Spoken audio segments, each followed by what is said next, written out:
Üdvözlöm a kedves nézőket a Pecalogja egy újabb epizódjában. Újra itt vagyok Bözödön, a Revans Pecán. Ez a peca őszintén nem volt betervezve az idénre. Én a múltkori horgászaton csak egy laza keszegezést szerettem volna, ami részben össze is jött, csak a végén ugye volt az elvesztett hal, és kikérte magának a Revans Pecát. Aznapig nem is voltam annyira bosszus, talán szolidaritásból a társam iránt, mivel vele szemben jobban fogtam, több halat kifogtam, viszont ahogy teltek az órák, a napok, annál inkább bosszus lettem, mivel feltépett egy régi sebet, egy tavalyi horgászatról, egy 48 órás pecáról, amikor még meleg volt a víz, és elég gyengén indult a horgászat.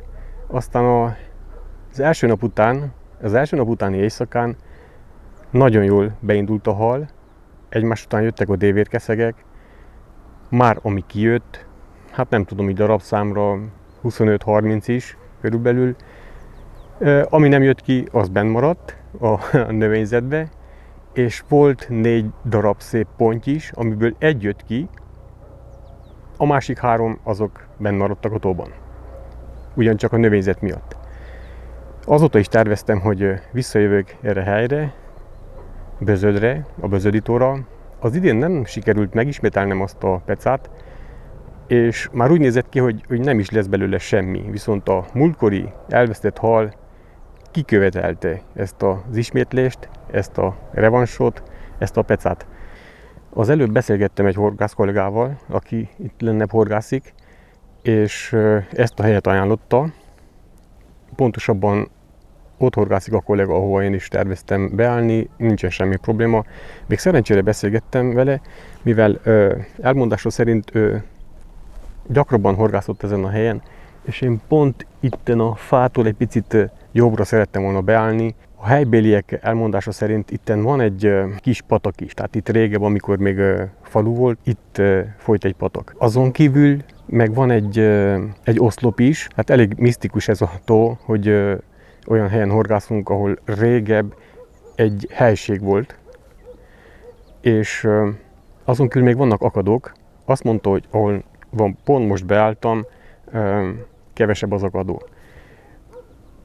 Érdemes 40-45 méterre horgászni.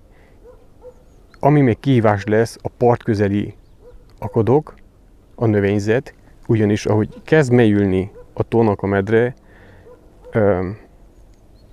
és egyre jobban mélyül, ott még van növényzet.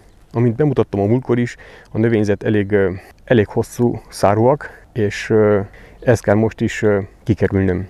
A szereléket annyiban újítottam, hogy most az egyik botomon a főzsinór 25 mm-es, és a másikon 22 mm-es. A múltkori 20 mm-es zsinórral szemben az egyik botom 3,96 cm-es, pont ugyanaz, mivel a múltkor is horgáztam, 2 ozos heggyel, a másik botom egy 3,80-as, 4 ozos heggyel, picit merevebb, azzal talán picit kinnebb fogok horgászni. Őszintén, hogyha lenne nekem egy 4 méter 20 cm-es botom is, akkor inkább azt használnám, tehát minél hosszabb itt a fiderbot, annál jobb. Ma fiderezni fogok, fenekező botokat nem hoztam el. Az újítás még az, a főzsinór vastagsága mellett, tehát van a főzsinór, ugye, utána jön egy csúszó forgókapocs, rajta van egy 18 mm vassagságú, körülbelül 3-4 cm hosszú 18-as monofil zsinór, amire van egy kis kapocs akasztva, és ide jön a kosár. Itt egy kisebb kosarat használok jelen esetben. Utána jön a gyöngy, szilárd gyöngy, itt egy gumigyöngy, és a kisméretű stopper. Ennek az a szerepe, hogy megakadjon itt a csomóban. Itt van a felcsavart zsinór, amit így ellentétes irányba felpördítettem. ami körülbelül annyira hosszú, hogy lenne bér a kosárnál. A legvégén van egy quick change kapocs, gyors kapocs, ugye?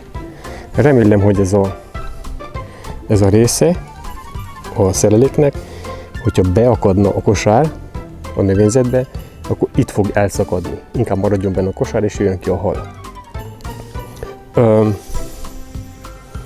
Hát igen, körülbelül ennyi, és remélem nem fog gubancolódni, ezért van ez a gubancgátló pördítés.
No hát ez a peca nem teljesen úgy alakult, ahogy szerettem volna. Most már 5 óra van, körülbelül 12 órakor kezdtem a pecát. Nagyjából 2 órába telt, amíg bekevertem az etetőanyagot, kimértem a távolságokat, felvételeztem ugye az anyagot a videónak, az előkészületekről, meg aztán majdnem 1 órába telt az etetőhajós etetés is. Hát az első óra az nehézkesen indult. Jóformán egész nap lágyon ettek a halak. A reggel, amikor találkoztam a sporttársra, itt körülbelül 100 méterre lehet tőlem jobbra, panaszkodott is, hogy nem nagyon eszik a hal. Hát az első következtetés az, hogy talán a kukoricára annyira nem volt szükség. Ezt majd megszáfolhatja egy ponty, hogyha megakadna, viszont szerintem eléggé lehűlő félben van már a víz, úgyhogy szerintem kevés esély van rá, hogy fogjak pontyot. Rengeteg horog beszakadt, hát nem is tudom, 6-7, akár 8 is, meg 2 kosár is. Ezzel a bottal horgáztam 40 méteren, eléggé akadós, főleg itt kifele. Az egyik kosár csak úgy, mikor húztam kifele, leakadt. Valószínű, hogy a kagylók megrongálták a főzsinort, és a másodiknál pedig az én hibám volt, mivel nem még akasztottam rá azt a 18 mm-es 3-4 cm hosszúságú zsinort, ami tartja a kosarat. Beakadt kosártól és benn is maradt. Tehát ezt megfizettem. Itten pedig 45 méteren horgáztam. Csak horgókat veszítettem, kosarat még nem, szerencsére. Voltak komolyabb beakadások is, húztam amennyire tudtam, volt mikor benn maradt. Érdekes módon nagyon sokszor a horog akadt. Hát ez ilyen, ez a bezödi horgászat. Sok tanulság nincsen. Szeretném a kedves nézők figyelmébe ajánlani, hogy a Facebookon nyitottam egy csoportot, minek neve Bözödító. Aki szeretne, nyugodtan jelentkezhet a csoportba. Az adminisztrátorok vagy az adminok szívesen látnak vagy elfogadnak bármilyen tartalmat, ami bözöddel kapcsolatos.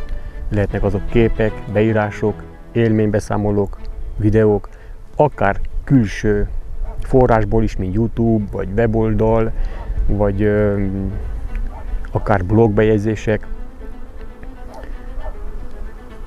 nem is értem, hogy sok csoportban miért nem engedik meg az ilyesmit. Kérdeztem egy nálamnál úgymond hozzább értő személytől, és az volt a véleménye, hogy attól félnek a csoport adminok, hogy a csoporttagok elhagyják a csoportot, hogyha külső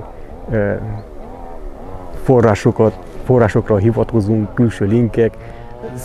Én ezzel nem így vagyok, én annál jobban kötődöm a csoporthoz, hogyha minél több és hasznos információ jelenik meg, még hogyha külső forrásból is, meg rá kell kattintani egy linkre, szívesen megteszem, nem tudom, vagy lehet egy ilyen irigység is az emberektől, vagy nem tudom, mitől félnek. Tehát ebben a csoportban, amit említettem, a böződító, akár olyan linkeket is lehet használni, amiből akár a szerző anyagi bevételhez jut, minket az nem zavar, csak legyen bözöddel kapcsolatos.